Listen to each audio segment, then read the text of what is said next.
warahmatullahi wabarakatuh. Selamat pagi Ibu semua. Waalaikumsalam warahmatullahi wabarakatuh. Ini ibu-ibunya gimana kabarnya hari ini Bu ya? Untuk pagi ini? Baik. Alhamdulillah. Baik, karena ini ibu-ibunya sudah dapat informasi dari ketua RT-nya Bu ya? Iya. Jadi karena ibu sudah tahu nih tujuan saya di sini untuk menyampaikan materi supaya karena ibu-ibu di sini semua kan kader. Jadi penting untuk kader mengetahui bagaimana sih cara menjaga atau perawatan tali pusat pada bayi baru lahir. Mungkin kita perkenalan dulu ya Bu ya, supaya lebih enak nih jelasinnya. Mulai dari ibu ini. Jadi ini kader dari RT berapa Bu? RT 5 Ibu Rahma. Kemudian ibunya Ibu Sandra. Ibu Sandra. Kader RT berapa Bu? RT 1. RT 1. Kemudian ibunya Saya Fitri dari RT 2. Saya Ibu Nur dari RT 3. Baik, sebelumnya perkenalkan saya Bidan Junia yang bertugas pada pagi hari ini untuk menyampaikan materi pada pagi hari ini Bu ya. Dimana tujuannya saya ingin ibu kader semua ini terlatih agar lebih untuk mengetahui apa saja perawatan pada bayi baru lahir. Sebelum itu ibunya sudah tahu nggak bagaimana cara merawat tali pusat yang baik dan benar? Belum tahu. Oke, baik, karena ibunya belum tahu, jadi saya akan beritahu ya Bu ya. Jadi kita tahu dulu perawatan tali pusat itu apa. Jadi perawatan tali pusat itu adalah perawatan pada tali pusat yang sudah dipotong sampai tali pusatnya itu kering tanpa diberi apapun.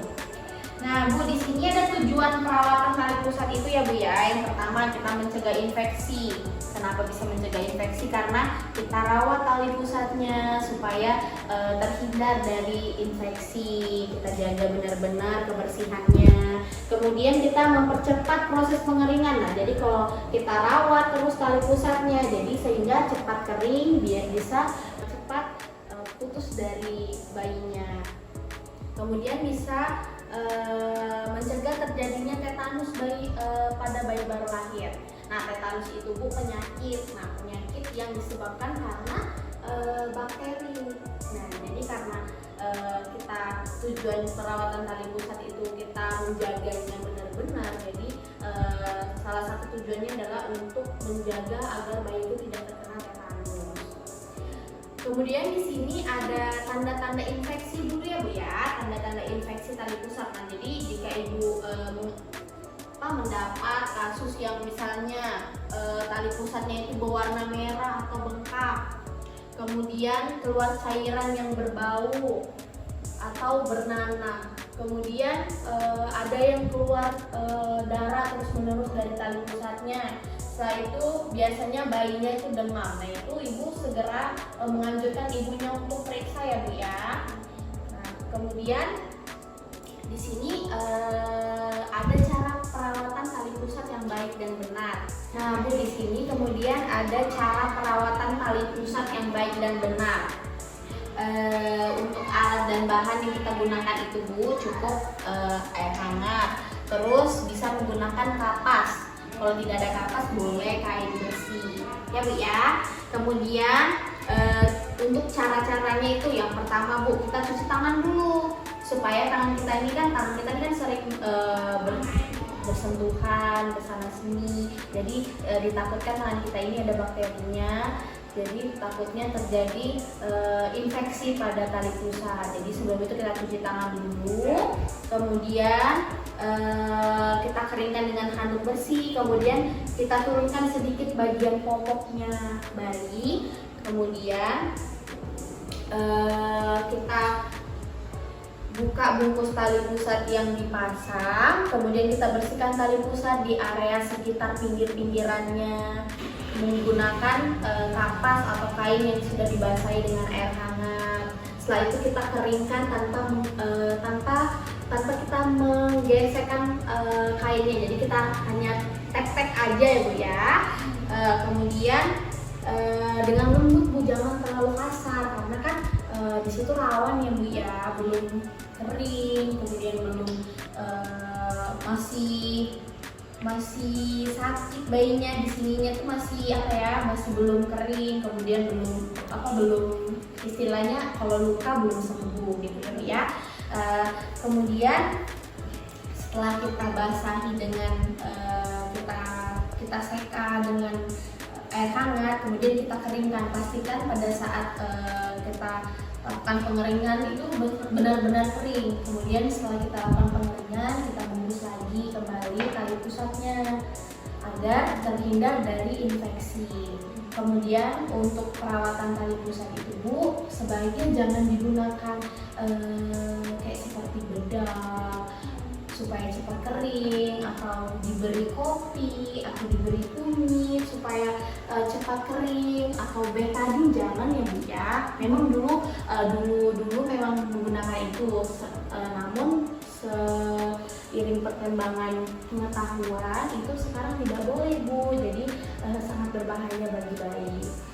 Mungkin ada yang mau ditanyakan dulu dari ibu-ibunya? Ada nggak Bu yang mau ditanyakan? Saya Bu, tapi di lingkungan saya itu kayak masih menggunakan seperti bedak, menggunakan kunyit, itu bagaimana ya? Oh gitu ya Bu ya.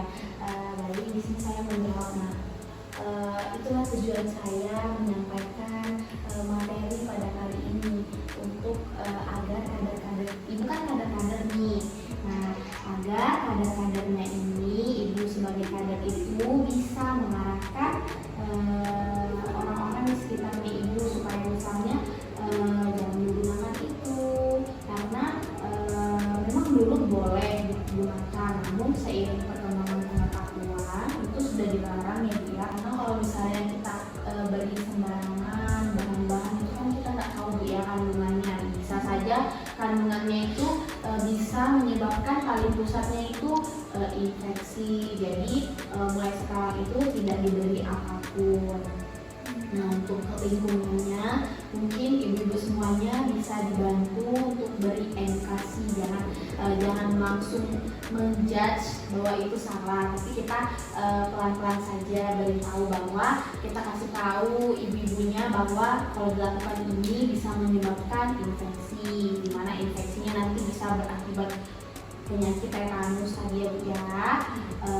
Mungkin itu saja. Ada lagi yang ingin ditanyakan? Tidak ada. Untuk Ibu Fitri sudah jelas dari jawaban dari saya. Baik, karena ibu-ibunya sudah mengerti. Nah, dari saya ingin mengevaluasi sedikit Bu. Apakah Ibu sudah mengerti dari materi yang saya bawakan? Karena sepertinya Ibu tidak ada pertanyaan selain Ibu Fitri ya. Jadi saya mau mencoba dulu. Apa saja tanda infeksi pada tali pusat itu yang bagaimana Bu? Kemerahan. Benar. Terus apa lagi Bu? Kemerahan. Ya. Ada darah di sekitar tali pusat. Benar. Ibunya? Keluar cairan, terus mau. Oke, benar Bu. Selanjutnya saya ingin mengevaluasi bagaimana sih tadi cara perawatan tali pusat yang baik dan benar. Air hangat, kemudian Cuci tangan yang bersih. ya benar. Kemudian bersihkan tanpa menyentuh tali pusat. Ya. Kemudian pastikan tali pusat kering saat dibersihkan. Oke, benar ibunya semuanya. Jadi yang pertama itu kita pastikan dulu tangan kita benar-benar bersih dan cuci tangan. Kemudian kita basahi di daerah sekitar tali pusat. Pastikan airnya jangan terlalu banyak juga ya Bu ya. Kemudian setelah itu kita pastikan benar-benar kering. Setelah itu kita bungkus kembali. Mungkin ibu-ibunya semua sudah paham dari materi yang saya bawakan. Mungkin itu saja yang dapat saya sampaikan pada kesempatan hari ini. Saya mengucapkan terima kasih banyak atas kehadiran ibu-ibunya semua. Semoga yang saya sampaikan ini dapat bermanfaat bagi ibu-ibu kader semua dan dapat mengedukasi di sekitar warga di sekitar